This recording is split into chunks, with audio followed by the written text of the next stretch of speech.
esse livro, né? Não posso deixar de esquecer também uma pessoa muito importante, que foi a doutora Rosita de Carvalho. Sinceramente, ela fez o papel de intermediar a difícil.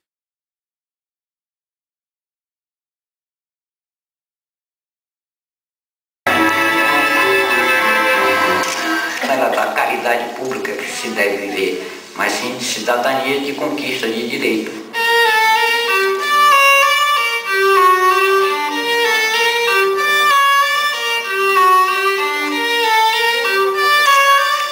O importante é que nós, pessoas com deficiência, começamos a falar por nós.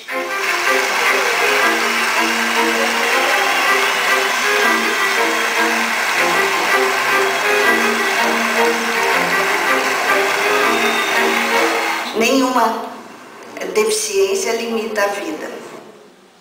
Durante muito tempo, as pessoas com deficiência conhecem a sua história enquanto coletivo, enquanto grupo, movimento, através de ouvir falar de narrativas daqueles que vieram antes, daqueles que são companheiros do mesmo momento, e cada um tenta passar de sua maneira para os novos, como foi a história antes.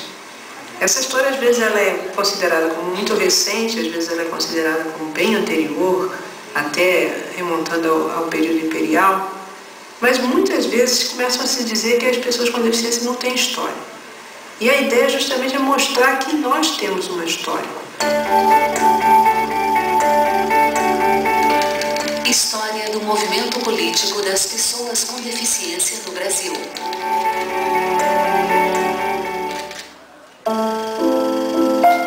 Século XIX. A educação de surdos e cegos no Brasil Imperial. 1854. Instituto Benjamin Constant. Com a criação do Imperial Instituto dos Meninos Cegos no Brasil, hoje Instituto Benjamin Constant, realmente foi dado início ao processo de inclusão das pessoas com deficiência visual na sociedade. Com a vida de José Álvares de Azevedo, da França, um brasileiro que estudou em Paris, na escola de Valentanaui, ele trouxe o Braille para o Brasil, apresentado ao imperador Dom Pedro II. Esse, entusiasmado com o que viu pelo Braille, então criou o Instituto e aí deu início a todo o processo de história do protagonismo das pessoas cegas na história da educação de pessoas com deficiência no Brasil, na realidade. Foi de grande importância, né, a criação do Instituto Benjamin Constant, que foi o primeiro instituto de educação especializada para as pessoas, no caso cegas na época, mas foi o primeiro instituto, o primeiro movimento da América do Sul. Então teve muita importância que as pessoas cegas começaram a ter educação formal. Então, eu vejo isso como um marco de reconhecimento, ainda para uma minoria da minoria, da oportunidade ao estudo. Século XIX.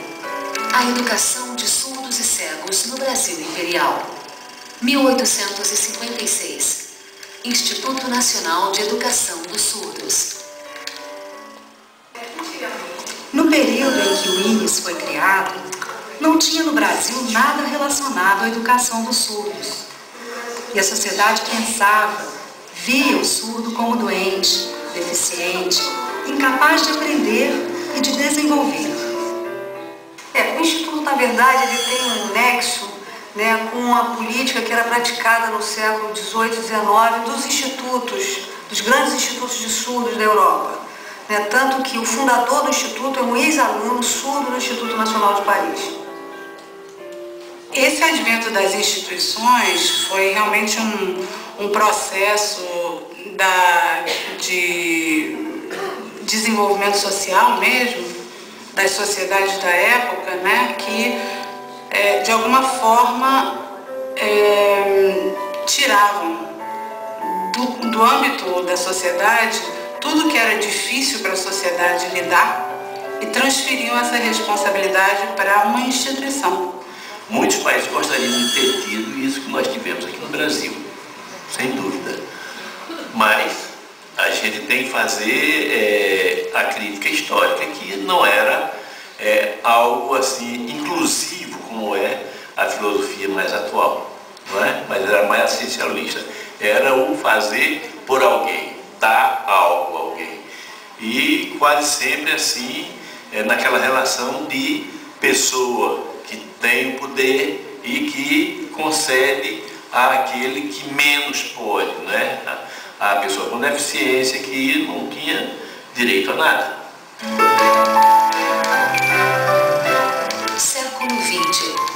As instituições de educação de pessoas com deficiência intelectual. 1932. Pestalozzi. E 1954. A Paz.